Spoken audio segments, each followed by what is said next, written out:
Hey everybody, this is Michael with Asymmetrical Preparedness.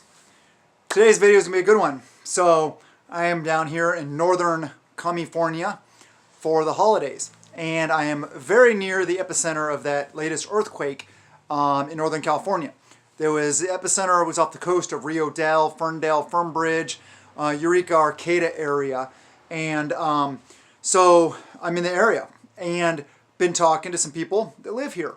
Several different people, different places, grocery store, neighborhood, stuff like that. And what I'm gathering by talking to these people was that some of them had a basic level of preparedness, not what we would call mainly preppers, but just some, they have a little extra on hand, kind of. All right, and then there were people that are totally unprepared. So the people that had a basic level of preparedness, meaning, a week of food, 2 weeks of food, something, something. They had a pantry.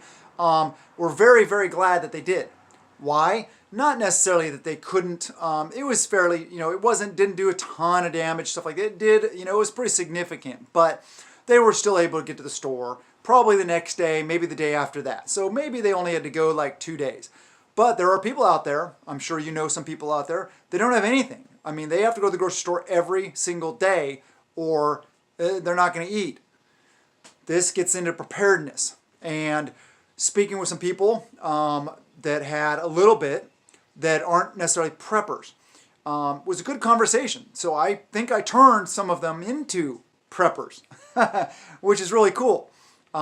Didn't mention the channel or anything like that because, it's just, you don't know how people are, where they are, where they're, stuff like that. But it was a really good conversation with some of these people and getting them to understand that something like this could happen that could be worse, that could, depending on where they live, could shut down roads, could, crush their house, bring their house down, could damage grocery stores, and they just might not be able to have access to food, water, and other supplies for maybe, a week or so.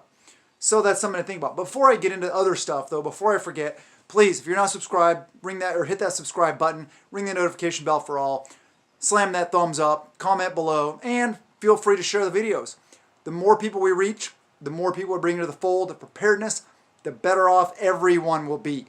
Because the more people that are into preparedness, the fewer threats there will be to us if a large event happens and people are starving and then they're going to go start taking from others because they got to feed their families. And people will do things when those situations that they normally wouldn't do. So the more people we can bring into the fold, the better off we'll be. That's why I always say also grow and build the entire community. It's not just about me and my channel.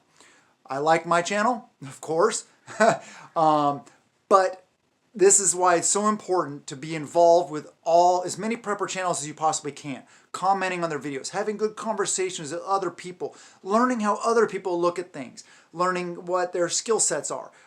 Different, because we're all in different areas. We all have different mental abilities, physical abilities. We all have different monetary constraints. We're in different weather and climate environments. We're in different, city versus rural versus extremely rural versus suburbia. All these things. There's a lot of differences. So the conversations and the comments are great to bounce ideas off of each other and talk to other people, learn from other people, stuff like that. So basic level preparedness. I was explaining to these people that went through this earthquake. Some of them lost natural gas, so they weren't able to, light their cooktop, stuff like that. Some people did still have natural gas, and they were able to have enough brains to realize that you don't have to have the electric start. You can just start with a lighter or a match or whatever, so that's good. Some people didn't have water because water mains broke. So they realized, well, hey, I should have some water on hand. And so, they're asking me, well, what do you think? How much water should I have on hand? And so I'm approaching this not from an SHTF scenario, not Teotihuacan, not all this prepper stuff that we talk about here. I was approaching this as just a normal, everyday person, just to try to get them a little more prepared. So I was like, well, those 5-gallon water jugs that you put on top of the water coolers? I'm like, you have like 4 of those. You know, it's not a ton of water, but that's 20 gallons of water. That will get you through a week or two, depending on how many people are in your family, I said, of course. But, you know, if you have 1 of those for each person in your family, then, you know, you may be okay. If you have 2 for each person, that's good. You know, I said have canned goods, have some dry goods. I explained to them the differences of canned goods versus dry goods and how, you know, you got to think about, if you don't have water, how much water it takes to reconstitute and cook beans and rice and stuff like that. Versus canned goods, it's in the can. They're easy to store, long shelf lives, maybe not as long as dry goods, but you can just pop open the can and eat it right out of the can. Even if you don't have the ability to cook in an environment like this, and you're limited in water. Also, that's another thing. You could pour the water off, say a can of green beans, pour the water off, use that water to cook some rice or beans or something like that. And you're also not wasting those nutrients, because the water in the canned goods, a lot of the nutrients from the green beans, for example, leach into the water. Kind of like when you are boiling potatoes, or you're cooking, you know, something in water.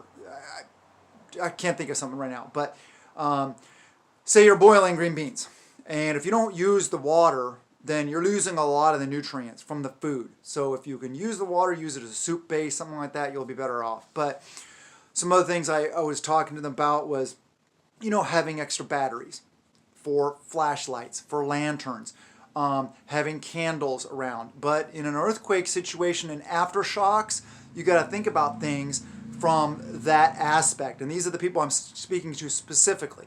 So I recommended them not, because they mentioned candles. I said, I recommend not doing candles unless you're like sitting there right in the room with them. And you probably still don't want to do it, because if you have aftershocks, or maybe that was just a pre-shock and the big one is coming, those candles will knock over, light your house on fire.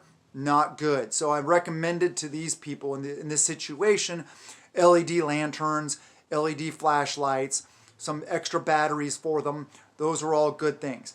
As well as, you know, and this is Northern California, so it's not like it's super cold here. I mean, in the 30s is really cold here. It averages, most of the year it averages between, I'd say, in the 50s to 70s almost all year round. I mean, so it's very, very mild climate. So most of these people weren't really concerned with heat necessarily. They said wear extra clothes, you know, stuff like that.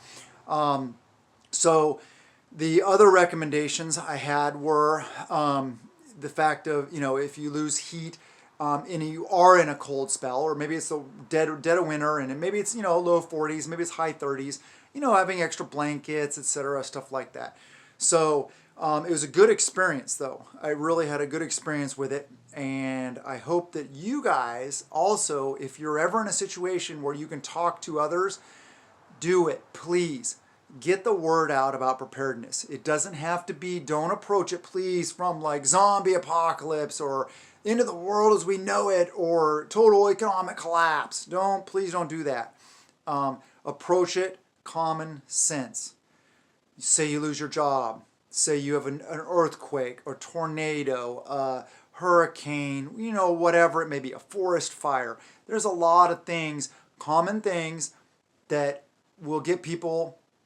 You can lead them down that path. You can start them on that path. The events of the last couple years should have already done that for everybody, I think.